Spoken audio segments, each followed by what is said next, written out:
Hello students, मैं राहुल कुमार आप सभी का स्वागत करता हूं आपके अपना सेंटर में। तो आज मैं अपना नेक्स्ट वीडियो लेकर आया हूं आपको प्रश्नावली 1.1 का तीसरा क्वेश्चन। उस दिन मैंने 2 सवाल लगवाए थे आपके और आज हमारा जो है वो तीसरा सवाल है। तो देर ना करते हुए हम अपना वीडियो स्टार्ट करते हैं। देखिए, पहला क्या सवाल है हमारा, जांच कीजिए कि क्या प्राकृतिक संख्या n के लिए संख्या 6 की घात n एक अंक 0 पर समाप्त हो सकती है। तो हमें इसकी जांच करनी है कि 6 की घात n क्या है, एक प्राकृतिक संख्या है। कह रहा है कि जहां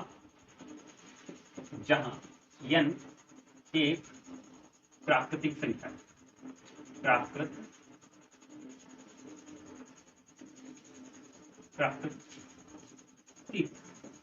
संख्या है।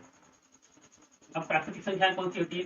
1 2 3 dot dot dot dot in point, यही तो होती है, अनंत तक की होती है प्राकृतिक संख्या। तो n 6 की घात n इनमें से कोई भी संख्या आप रख के देख लीजिए क्या वो 0 पर समाप्त हो सकती है। तो देखिए, हम 6 की घात n है, तो 6 की घात n बराबर हम अगर कर लें, मान के चलिए हम n की जगह क्या रख लेते हैं, इनमें से कोई संख्या। ये मान के चलिए कि हमने यहाँ पे क्या रखा, 1 रखा, तो कितना हो गया? तो 6 गुणे 1 मतलब 6, यही तो हुआ। तो यही तो होगा। उसके बाद अगर हम यहाँ पे 6 की घात 2 कर देते हैं तो क्या हो जाएगा? तो 6 गुणे 6 बराबर कितना हो जाएगा? 36 हो जाएगा। कितने पे खत्म हो रहा? पहला भी 6 पे खत्म हो रहा है, दूसरा भी 6 पे खत्म हो रहा है। अगर 6 की घात मान के चलिए प्राकृतिक संख्या हमने 3 रख दी, तो देखिए 6 गुणे 6 गुणे 6 कितना हो जाएगा? तो 36 संगा 216। इसी तरीके से होता जाएगा। तो इसी प्रकार हम क्या लिख देंगे यहाँ पे, इसी प्रकार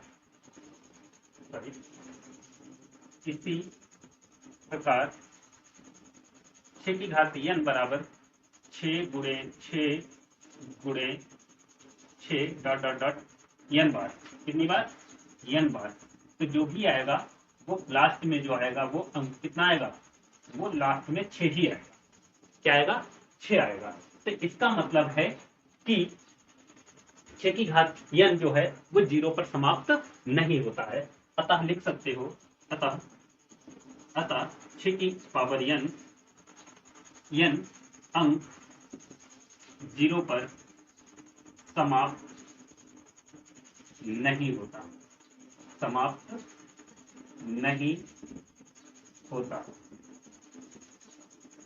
है। ओके, देखिए नेक्स्ट क्वेश्चन जो है हमारा है, नेक्स्ट क्वेश्चन जो है वो हमारा क्या है, बिल्कुल अभी पिछले वाले क्वेश्चन की तरह बिल्कुल सेम है। इसलिए ये आप लोग SW में करके देखिएगा। ये आप लोग किस में करेंगे? SW में करेंगे। चलिए तो हम चलते हैं नेक्स्ट सवाल पे। नेक्स्ट सवाल हमारा है कि व्याख्या कीजिए क्यों 17 गुणे 5 गुणे 11 गुणे 3 गुणे 2 प्लस 2 गुणे 11 एक भाज्य संख्या है। यही है ना कि भाज्य संख्या क्यों है। भाज्य और अभाज्य मैंने आपको पहले वीडियो में बताया है कि अभाज्य क्या संख्याएं होती हैं, भाज्य संख्याएं क्या होती हैं, जो अपने से भी विभाजित हो जाएं और दूसरी संख्याओं से भी विभाजित हो जाएं, उन्हें हम क्या कहते हैं? भाज्य संख्या। जैसे 4 2 से विभाजित हो जाती है, 6 2 और 3 से विभाजित हो जाती है, तो वो क्या कहलाती है? भाज्य संख्या कहलाती है। तो यहाँ पे ये संख्या इतनी लंबी चौड़ी दे दी है और कहा है कि बताइए हमें कि ये भाज्य संख्या है, और है तो क्यों है। चलिए इसी पे हम डिस्कस करते हैं। तो सवाल को पहले नोट कर लेते हैं। क्या? 17 गुणे 5 गुणे 11 गुणे 3 गुणे 2 प्लस 2 गुणे 11। ठीक है। अब देखिए यहाँ पे क्या क्या मिलता है हमें। तो सबसे पहले एक चीज देखिए, इसमें जो कॉमन मिल रहा है उसे हम निकाल लेते हैं। तो यहाँ पे 11 मिल रहा है, यहाँ पे भी 11 मिल रहा है, तो 11। इसके बाद यहाँ पे देखोगे कि 2 और यहाँ भी 2, तो 11 और 2 निकालोगे दोनों से, क्योंकि यहाँ प्लस लगा है ना, यहाँ क्या लगा है? प्लस लिखा है। तो दोनों से हमने क्या निकाल लिया, इसमें 2 और 11 मिल रहा है, यहाँ भी 2 और 11 मिल रहा है। तो 2 और 11 को हमने क्या किया, बाहर कर लिया। ब्रैकेट में क्या बचा? 17 गुणे 5 गुणे 3 और प्लस ये तो पूरा कॉमन चला गया, यहाँ पे बचा 1। इतना समझ में आ गया आप लोगों को? चलिए अब क्या करेंगे, इन दोनों की गुणा करा दीजिए चाहे। तो 11 दूनी 22 हो गया, 11 दूनी क्या हो गया? 22 हो गया। इधर क्या हो जाएगा? 17 पना 85 और 85 चाहे तो पहली बार ऐसे ही लिख लो, 17 गुना 85 गुणे 3 प्लस 1, ठीक है। फिर कर लीजिए 22, 85 दिया कितना हो जाएगा, तो 15, 3 8 24, 24 और 1 25, 255 प्लस 1, ठीक है। अब आगे देखिए कि 22 और ब्रैकेट में कितना हो जाएगा, 5 और 1 6, मतलब 256, यही तो हो जाएगा 256, ये हुआ 256 आया। अब ये देखिए 22 256, ये क्या है, ये इसके गुणे में है। अब ये गुणे में तो चल रहा है क्योंकि ब्रैकेट के बाहर कोई चिन्ह नहीं है, तो इसका मतलब क्या है, गुणे में है। जब गुणे में है तो अब एक चीज देखिए, 22 जो है वो 256 इतनी पूरी संख्या का क्या है, फैक्टर है, मतलब एक गुणनखंड था भाई 11 और 2, यहाँ भी 11 2 इसमें भी था, तो इस पूरी संख्या में क्या था, 11 और 2 जो है वो क्या है, कॉमन फैक्टर है हमारे, मतलब कॉमन गुणनखंड है। इसमें भी गुणनखंड कॉमन है और इसमें भी एक कॉमन गुणनखंड है, ठीक है। तो इनको हमने बाहर कर दिया, कुल मिलाकर 22 क्या है, इस संख्या का गुणनखंड है, ठीक है। और जब इस संख्या का गुणनखंड है और 256 हमें पता है कि विभाजित होता है, भाज्य संख्या है, तो जब ये हमें पता है कि ये विभाजित संख्या है और ये इसका क्या है, गुणनखंड है, तो क्या है, अतः हम लिख सकते हैं, अतः लिख सकते हो, क्या लिखोगे, 22, क्या लिखोगे, चूंकि 22 दी गई संख्या का गुणनखंड का एक गुणनखंड है, ऐसे का एक गुणनखंड है, अतः 17 गुणे 5 गुणे 11 गुणे 3 गुणे 2 प्लस 2 गुणे 11 एक भाज्य संख्या है, एक भाज्य संख्या है, समझिए। तो हम शुरू करते हैं अपना जो है एचसीएफ और एचसीएफ के आपको फार्मूले बता रहे हैं।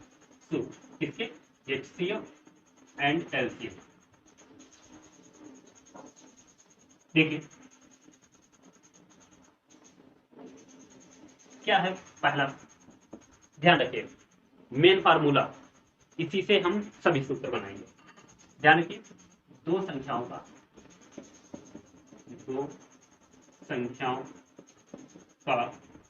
गुणनफल बराबर लासा गुणे मासा, ठीक है। दो संख्याएं, अगर दो संख्याएं आपको दी हैं, जैसे मान के चलिए 6 और एक कोई संख्या दी है 3, इनका जो गुणनफल होगा कितना आएगा, इनकी अगर गुणा कर दें तो 6 गुणे 3 मतलब 18 आ जाएगा, ठीक है। और इन दोनों का जो एलसीएम निकालोगे और जो एचसीएफ निकालोगे वो भी उनका गुणा करोगे तब भी 18 ही आएगा, ये सूत्र यही बात कहता है। चलिए आगे देखिए, दूसरा सूत्र इसी से बनाएंगे। ध्यान रखिए कभी भी हमें एक चीज दे रखी, संख्याएं दे रखी हैं और एक चीज इनमें से दे रखी हो, या दो संख्याएं में से एक संख्या दे रखी हो, तो हम कैसे निकालेंगे वो भी देख लीजिए। तो अगर पहले हमें एलसीएम निकालना है, लासा निकालना है, तो इसके लिए सूत्र लगाओगे संख्याओं का गुणनफल, संख्याओं का गुणनफल बटे मासा। अगर मासा निकालना है,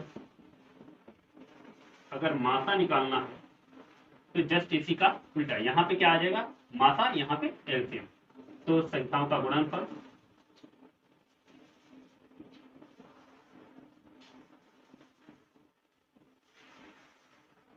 बटे लासा, ठीक है। ये हमारे 3 सूत्र हैं, ठीक है। बाकी आप गुणनखंड विधि जानते ही हैं, ठीक है। अभाज्य गुणनखंड विधि से मतलब अभाज्य गुणनखंड, जैसे हमने पहले वीडियो में आपको सिखाया कि अभाज्य गुणनखंड कैसे करते हैं। कोई भी संख्या दी है, तो जैसे मान के चलिए 6 है, अब 6 के अभाज्य गुणनखंड मतलब 2 से काटोगे 2 3 6, 3 इक्कन 3। तो ये दोनों संख्याएं कैसी है, अभाज्य हैं। तो अभाज्य गुणनखंड विधि से हम एलसीएम निकालेंगे, वो भी आगे निकाल देंगे। तो उन्हें सीखने की जरूरत नहीं है, क्योंकि आप गुणनखंड आज से नहीं 6 क्लास से बल्कि पीछे से सीखते रहे हैं। तो चलिए ये आप 3 सूत्र नोट कर लीजिए, और इसके आगे ये जो विधि है वो हम तो पहले भी बता चुके हैं, आगे फिर बताएंगे अभी। तो चलिए हम सवालों की तरफ चलते हैं। एलसीएम और एचसीएफ अभी हमने आपको सूत्र बताया, उसी से रिलेटेड हमारा क्वेश्चन दिया गया है कि निम्नलिखित निगमों के एलसीएम तथा एचसीएफ ज्ञात करो और जांच करिए कि दो संख्याओं का जो गुणनफल होता है वो एलसीएम और एचसीएफ के बराबर होता है। ये बराबर का चिन्ह दिख रहा है, इसके बराबर में हमें जांच करके बताना है। तो पहला सवाल हमारा 26 और 91, दूसरा सवाल 510 और 92। तीसरा सवाल आपके लिए आप अपनी किताब में देखिएगा, आपके लिए जो है वो होमवर्क में है, आप लोग करिएगा। तो पहला सवाल हम लगाने जा रहे हैं, तो इसके लिए हम यहाँ पे लाइन खींच लेते हैं। तो 26 के गुणनखंड कर लेते हैं। देखो इनका एलसीएम और एचसीएफ निकालना है, तो सबसे अच्छा विधि है गुणनखंड विधि कर लो, गुणनखंड कर लो इनके। 26 के गुणनखंड कर लो, कितना से कटेगा, 2 से कट जाएगा, 2 इक्कन 2, 2 3 6, कितना आ गया 13। अब 13 किसी से कटेगा नहीं, तो 13 इक्कन 13। 91 कर लो, 91 के गुणनखंड कर लो इसी तरीके से। तो कितने से कटेगा, देखो 2 से नहीं कटेगा क्योंकि लास्ट में 1 है, या तो 3 से कटेगा क्योंकि 3 7 21 या 7 21 होता है। 3 या 7 में देख लो किससे कटता है ये, 3 या 9, 1 बचेगा, नहीं कटेगा तो 7 से काट लो, 7 इक्कन 7, कितने बचे 2, 7 या 21, 13 आया, और 13 इक्कन 13। तो हमने देखा 26 के जो गुणनखंड हमारे आए वो क्या है, 2 गुणे 13, और 91 के जो गुणनखंड आए वो हमारे कितने आए, 7 गुणे 13। तो अगर एलसीएम की बात करें, एलसीएम में क्या होता है, एलसीएम में एक बात ध्यान रखिए, जितना जो कुछ भी है वो पहले तो कॉमन वाला, पहले क्या लिख लो, कॉमन, जो इस संख्या में और इस संख्या में दोनों के गुणनखंडों में जो दिखता हो एक जैसा उसे लिख ले। तो हमें यहाँ दोनों जगह 13 दिखाई दे रहा, तो हमने 13 लिखा, गुणे का चिन्ह लगा दिया। अब जो कुछ भी बचा, अब तो कॉमन कुछ बचा नहीं इसमें, तो जो कुछ भी बचा वो सब लिख दो, 2 बचा, 7 बचा है, ये भी गुणे में लिख दो। तो इन सब की गुणा कर दो, क्या आ जाएगा हमारा, एलसीएम निकल के आ जाएगा हमारा, कितना आएगा देखिए बताइए।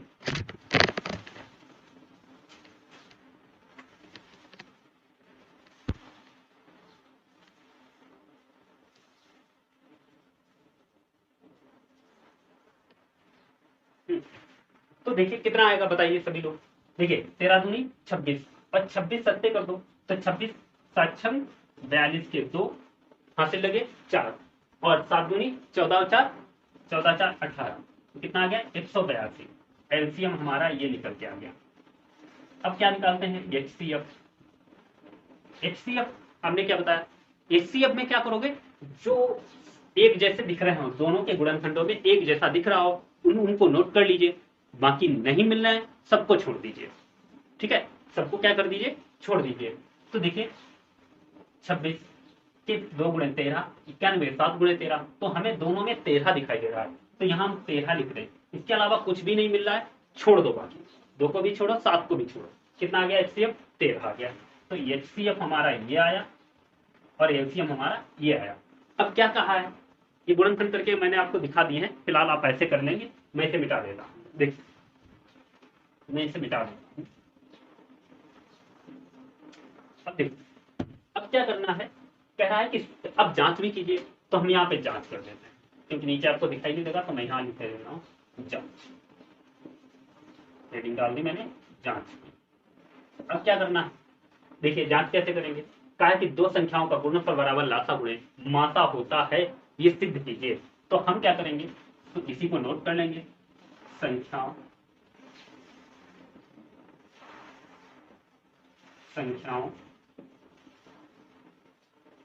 का गुणनफल